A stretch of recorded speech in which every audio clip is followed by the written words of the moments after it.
ഒരുപാട് ഇൻഹിബിഷൻസ് ഉള്ള ഒരാള്, കുറെയൊക്കെ നമ്മളെ പോലെ ആരെങ്കിലുമൊക്കെ എപ്പോഴും തുണയ്ക്കു വേണമെന്ന് ആഗ്രഹിക്കുന്ന ഒരാൾ. യോഹന്നാൻ സുവിശേഷം അനുസരിച്ച് പീലിപ്പോസിനെ കണ്ടപ്പോൾ ഈശോ അവനോട് പറഞ്ഞു, എന്നെ അനുഗമിക്കുക. പീലിപ്പോസ് ഞെട്ടിക്കാണും, എന്തുകൊണ്ട് ഞാൻ എൻ്റെ കർത്താവേ? പലപ്പോഴും അങ്ങനെയാണ്. ചില കാര്യങ്ങൾക്ക്, ചില നിയോഗങ്ങൾക്ക് കർത്താവ് വിളിച്ചു ചേർക്കുമ്പോൾ അറിയാണ്ട് അത്ഭുതപ്പെട്ട് നമ്മളും ചോദിച്ചു പോകാറുള്ളൊരു ചോദ്യമാണ്, എന്തുകൊണ്ട് ഞാൻ? അവൻ പീലിപ്പോസിനോട് ചോദിച്ചു, ഇവർക്ക് ഭക്ഷിക്കാൻ നാം എവിടെ നിന്ന് അപ്പം വാങ്ങും? കർത്താവ് ചില കാര്യങ്ങൾ നമ്മളോട് ചോദിക്കുന്നത് നമ്മുടെ മനോഭാവം കർത്താവിന് അറിഞ്ഞാൽ കൊള്ളാമെന്നുണ്ട്. പീലിപ്പോസ് മറുപടി പറഞ്ഞു, ഓരോരുത്തർക്കും അല്പം വീതം കൊടുക്കാൻ 200 ദനാറയ്ക്കുള്ള അപ്പം പോലും തികയുകയില്ല.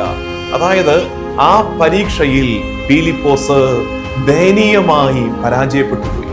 കർത്താവേ, നീ ഉണ്ടല്ലോ കൂടെ, എന്ത് ചെയ്യുമെന്ന ചോദ്യത്തിന്റെ ഉത്തരം അത്രയും മതിയായിരുന്നു. ഒത്തിരി പ്രശ്നങ്ങളുടെ നടുക്ക് നിൽക്കുന്ന ദൈവജനമേ, ഉത്തരം കർത്താവാണ്.